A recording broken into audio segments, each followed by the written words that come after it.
Assalamualaikum warahmatullahi wabarakatuh. Perkenalkan, nama saya Hadi Saputra. Saya dari Prodi Hukum Tata Negara semester 2 Fakultas Syariah Universitas Islam Negeri Sultan Haji Muhammad Idris, Samarinda.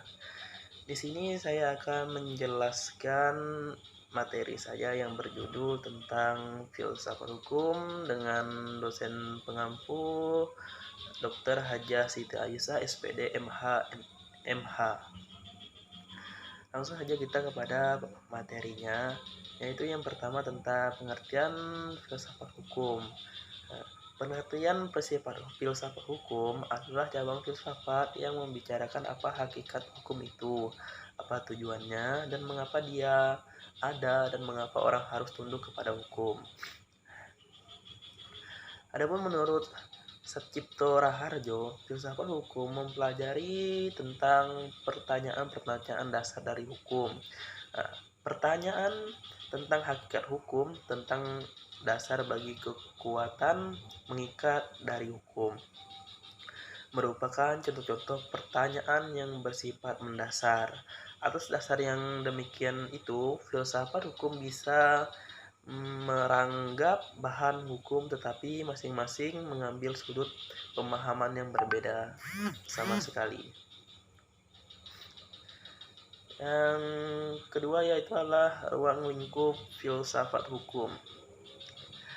Ruang lingkup filsafat hukum itu ialah mempelajari mengenai permasalahan-permasalahan yang terkait dengan tujuan hukum dalam kehidupan sehari-hari, terutama masalah ketertiban dan keadilan yang menyangkut masalah hubungan hukum dan kekuasaan, hubungan hukum dengan nilai sosial budaya, mengapa negara berhak menghukum, apa sebab orang menaati hukum.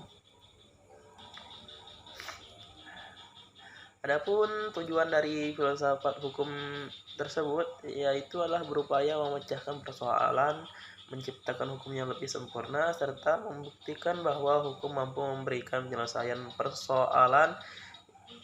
persoalan-persoalan yang hidup dan berkembang di dalam masyarakat dengan menggunakan sistem hukum yang berlaku di suatu masa, di suatu tempat sebagai hukum positif. Adapun manfaat dari kita mempelajari filsafat hukum itu ialah menjadikan seseorang berpikir lebih inovatif.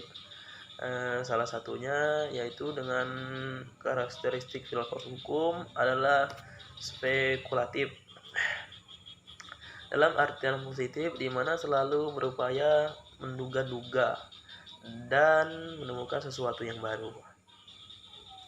Yaitu adalah selain itu, manfaatnya membentuk seseorang memiliki pola pikir yang kritis dan radikal. Dengan mempelajari filsafat hukum akan menjadikan seseorang berpikir lebih kritis. Ia tidak serta-merta menerima semua norma dan aturan hukum tanpa mempelajari makna dan mengapa suatu aturan hukum muncul atau dibuat.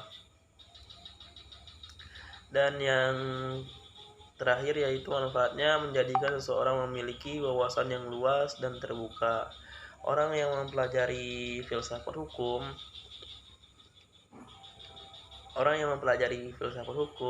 akan memahami apa sebenarnya hukum itu, sehingga ia tidak akan memandang hukum sebagai sekumpulan aturan dan norma semata. Ia akan melihat hukum sebagai sesuatu yang melebihi aturan dan norma saja, sehingga ia akan memiliki wawasan yang luas. Mungkin itu saja paparan materi dari saya, kurang lebihnya saya minta maaf. Wassalamualaikum warahmatullahi wabarakatuh.